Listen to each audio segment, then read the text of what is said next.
Hi friends, welcome to drama queen channel.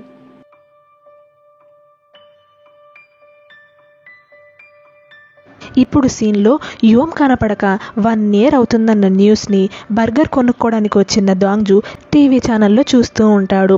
దూరం నుండి ఇదంతా గుహు గమనిస్తూ ఉంటాడు. తర్వాత నెక్స్ట్ డే దాంగ్జుకి రిపోర్ట్ ఇవ్వడం కోసం ఎన్నామ్ గుకి చైర్మన్ క్యాబిన్లో వెయిట్ చేస్తూ ఉండగానే దాంగ్జు ఆ సీక్రెట్ రూమ్ నుండి బయటకు వస్తాడు. అలా వీళ్ళు రిపోర్ట్ ఇచ్చాక వాళ్ళు ముగ్గురు కొంతసేపు మాట్లాడుకుంటారు. ఇప్పుడు సీన్లో యోమ్ వాళ్ళ వైఫ్ గుహుని పిలిపించి, ఈ బ్యాంక్ అకౌంట్లో ఫ్యూచర్లో నువ్వు యోమ్ గారి దగ్గర వర్క్ చేస్తే నీకు వచ్చే శాలరీ, దాంతోపాటు నీ పెన్షన్ అన్నీ కలిపినా అంతకంటే ఎక్కువ అమౌంట్ని నీకు ఈ అకౌంట్లో వేసిస్తున్నాను, తీసుకొని ఇంకా ఉద్యోగం మానేసి వెళ్ళిపో అని చెప్తే, ఇంకా 1 year అయ్యింది, యోమ్ గారు మనకి దొరకలేదు, అతన్ని వెతకాలి కదా అని అంటే, కొంతమంది మనుషులు కొంతకాలమే బతకాలి, అంతకు మించి మీ సార్ బ్రతికున్నాడు, అతను ఇంకా బ్రతికున్నాడో లేదో కూడా మనకు తెలియదు, కాబట్టి ఇంకా చాలు అని అంటుంది. మరి అలాంటప్పుడు సార్ని ఎవరైనా చూసి కనుక్కొని ఇంటికి తీసుకురాగలిగితే వాళ్ళకి ప్రైజ్ మనీ ఉన్నదానికి ఇప్పుడు ట్రిపుల్ అమౌంట్ ఇస్తాము అని ఎందుకు అనౌన్స్మెంట్ చేశారు అని అడిగితే, ఒకవేళ ఆయన ఎక్కడైనా బ్రతికుంటే అతనికి ఇంటికి రావాలి అన్న ఆశ కలగడం కోసం, అతని భార్య అందరూ వెయిట్ చేస్తున్నారు అని తెలియడం కోసం మాత్రమే ఇంకా నువ్వు బయలుదేరు అని నచ్చజెప్పుతుంది. తర్వాత యోమ్ వాళ్ళ వైఫ్ దాంగ్జుని ఇంటికి భోజనానికి పిలుస్తుంది. అలా దాంగ్జు భోంచేసేటప్పుడు, చిన్నగా ఉన్నప్పుడు కూడా నువ్వు ఈ వంటకాన్ని చాలా ఇష్టంగా తినేవాడివి, ఇన్ని రోజులు నువ్వు ఎవరో ఏంటో తెలియనట్టు బిహేవ్ చేస్తున్నాను అంటే యోమ్ గారు కోప్పడతారని కాదు, చిన్నగా ఉన్నప్పటి నుండి నిన్ను మీ అక్క పెంచింది అని విన్నాను, గతం మర్చిపోయి సంతోషంగా ఉన్నప్పుడు అవన్నీ నీకు గుర్తు చేయడం ఎందుకు, బాధ పెట్టడం ఎందుకు అని నేను కూడా నువ్వు ఎవరో తెలియనట్టే ఉన్నాను. నువ్వు చిన్నగా ఉన్నప్పుడు నిన్ను మీ అమ్మని ఈ ఇంటికి యోమ్ గారే తీసుకొచ్చారు, అప్పుడు నీకు ఇల్లు చాలా బాగా నచ్చింది, ఫుల్ ఆడుకునేవాడివి, మీ నాన్న ఎలా ఉంటాడో నిన్నెంత ప్రేమిస్తాడో అని ఆలోచిస్తూ ఉండేవాడివి అని చెప్తుంది. ఇంకా భోంచేసి బయటకు వచ్చేటప్పుడు గుహు తన వస్తువులు మొత్తం సర్దుకొని అక్కడ నుండి వెళ్ళిపోతుంటే, ఇంకా జాబ్ మానేసి వెళ్ళిపోతున్నాడన్న విషయం దాంగ్జుకి అర్థమవుతుంది. ఇంకా యోమ్ రూమ్లో వెయిట్ చేస్తూ ఉండంగానే అక్కడున్న చేపలకి ఇంతకుముందు యోమ్ ఫుడ్ వేయమని చెప్పింటాడు కదా, అదే గుర్తుకొచ్చి ఫుడ్ వేసేటప్పుడు అక్కడ యోమ్ కనిపిస్తున్నట్టు ఇమాజిన్ చేసుకుంటాడు. అంతలో యోమ్ వాళ్ళ వైఫ్ వస్తుంది. మేము ఇల్లు మారి వెళ్ళిపోతున్నాము, ఈ ప్లేస్ మొత్తాన్ని కిండర్ గార్డెన్ చేయాలనుకున్నాను, చిన్నగా ఉన్నప్పుడు నువ్వు ఇక్కడ ఎంత సంతోషంగా అయితే ఆడుకున్నావో అలా మిగతా పిల్లలు కూడా ఇక్కడ ఆడుకుంటూ ఉంటే బాగుంటుందని అనిపించింది అని చెప్తుంది. చిన్నగా ఉన్నప్పుడు మనం తీసుకున్న ఈ ఫోటో కోసమే నువ్వు మళ్ళీ తిరిగి వస్తాను అని మీ అమ్మతో చెప్పావు అంటూ ఆ ఫోటోని చూపిస్తుంది. నీకు మీ అమ్మ ఎలాంటిదో ఎలా ఉండేదో గుర్తులేకపోవచ్చు, కానీ అన్ని విషయాలు చెప్పలేకపోయినా ఒక్క విషయం చెప్తాను చూడు, మీ అమ్మ ఒంటరిగా నిన్ను పెంచేటప్పుడు తనకి చాలా డబ్బు అవసరం ఉండేది, అందుకోసం దాదాపుగా ఒక తప్పుడు దారినే ఎంచుకోపోబోయింది, కానీ మళ్ళీ నువ్వు గుర్తొచ్చి ఆగిపోయింది. మీ అమ్మ అంత మంచిది, అంత గొప్పగా ఆలోచిస్తుంది, కాబట్టి ఈ విషయాన్ని మర్చిపోకు అని చెప్పడంతో మర్చిపోను అని దాంగ్జు మాటిస్తాడు. తర్వాత దాంగ్జు బర్గర్ ప్యాకెట్స్ని తీసుకొని ఇన్నర్ సేఫ్ ఓపెన్ చేసి అక్కడ ఒక చోట ఆ బర్గర్ ప్యాకెట్ పెట్టిన వెంటనే వెనకాల నుండి చిన్న విండోలాగా ఓపెన్ అయ్యి ఆ బర్గర్ ప్యాకెట్ని ఎవరో తీసుకుంటారు. అలా తీసుకొని ఆ బర్గర్ని ఎంతో ఆత్రంగా తింటూ ఉన్న వ్యక్తి ఎవరో కాదు, యోమే అనమాట. ఫుల్గా జుట్టు గడ్డం పెరిగిపోయి చాలా ఏజ్డ్గా వీక్గా ఉంటాడు. అక్కడున్న డబ్బులతో చిన్న చిన్న హ్యాండీక్రాఫ్ట్ చేసుకుంటూ పిచ్చోడిలాగా కూర్చొని ఉంటాడు. ఇప్పుడు 1 year బ్యాక్ ఏం జరిగిందనేది మనకు చూపిస్తారు. కార్లో దాంగ్జు యోమ్కి ఆ ఇంజెక్షన్ పొడిచిన తర్వాత యోమ్ అన్కాన్షియస్ అయిపోతాడు. అలా యోమ్ని చైర్మన్ క్యాబిన్లో ఇన్నర్ సేఫ్ లోపల ఒక బెడ్ వేసి పడుకోబెట్టింటాడు. యోమ్కి మెలకు వచ్చిన వెంటనే తన కాల్కి చైన్ కట్టేసి ఉండడం అవన్నీ గమనించి, నన్ను ఇక్కడికి ఎందుకు తీసుకొచ్చా, వదిలేయి అంటూ చాలా అరుస్తాడు. నువ్వు ఇక్కడే ఉండాలి, నీకోసం బెడ్, వెనక వాష్రూమ్ చాలా కష్టపడి అరేంజ్ చేశాను, ఇక్కడ నీకు చలి పెడితే ఆ కోట్ వాడుకో అని చెప్పి వెళ్ళిపోతూ ఉంటే, అంతకు బదులుగా నన్ను చంపేసేయి అని అడుగుతాడు.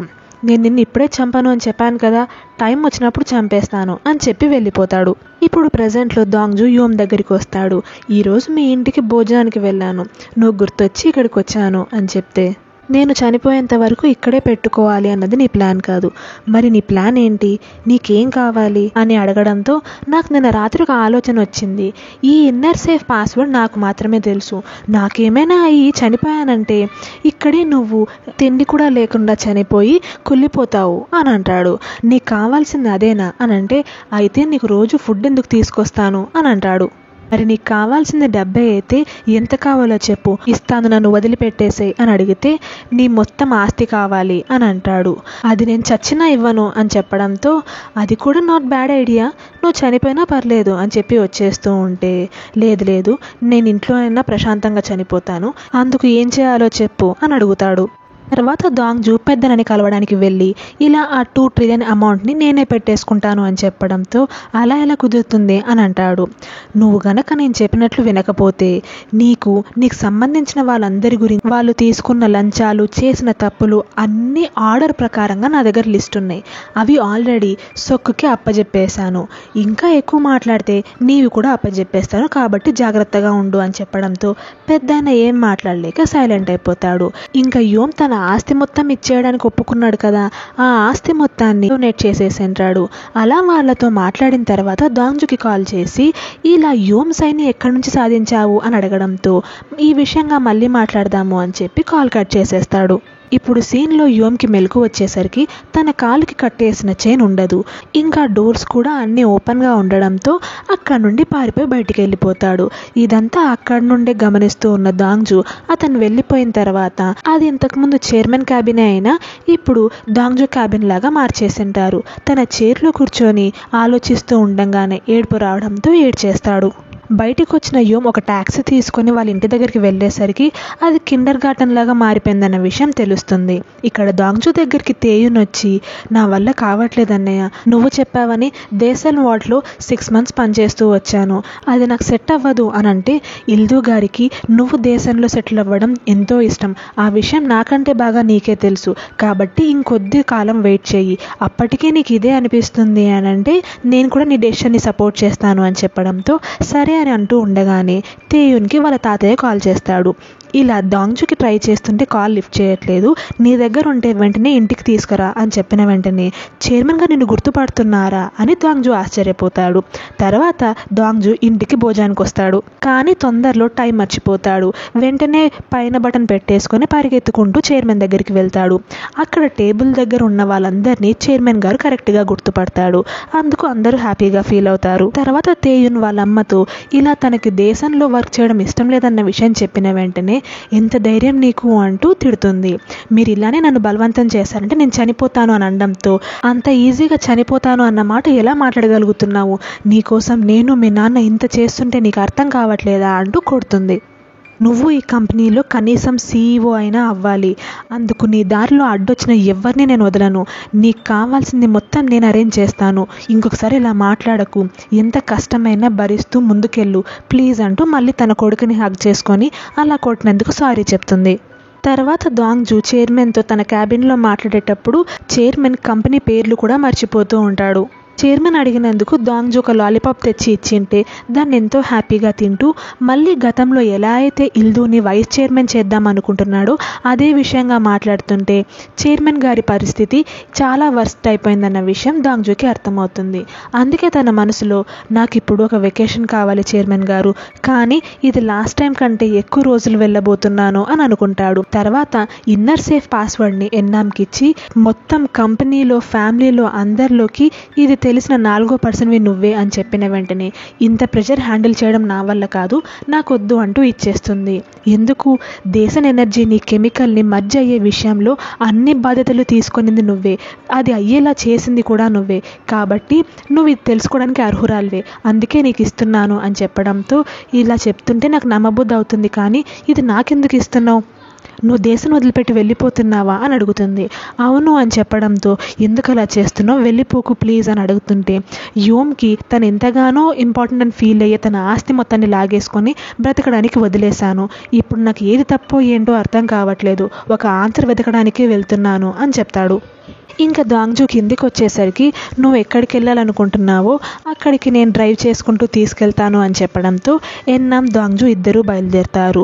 సేమ్ లాస్ట్ టైం లాగానే యాచ్ దగ్గరికి వెళ్ళబోతూ ఉండంగానే దాంగ్జు మళ్ళీ తిరిగి రావాలన్న ఆలోచన తనకి లేదన్న విషయం ఎన్నాంకి అర్థమై పరిగెత్తుకుంటూ దాంగ్జు దగ్గరికి వెళ్తుంది. వెంటనే దాంగ్జు వెనక్కి వచ్చి ఎన్నాంని కిస్ చేసి అక్కడ నుండి వచ్చేస్తాడు. ఇక్కడ సోను తేయున్ ఇద్దరు బిజినెస్ స్కూల్ గురించి మాట్లాడుకుంటూ ఉంటారు. అలా వాళ్ళిద్దరూ ఒక సెల్ఫీ తీసుకొని ఆ ఫోటోని తేయున్ దాంగ్జూకి పంపిస్తాడు.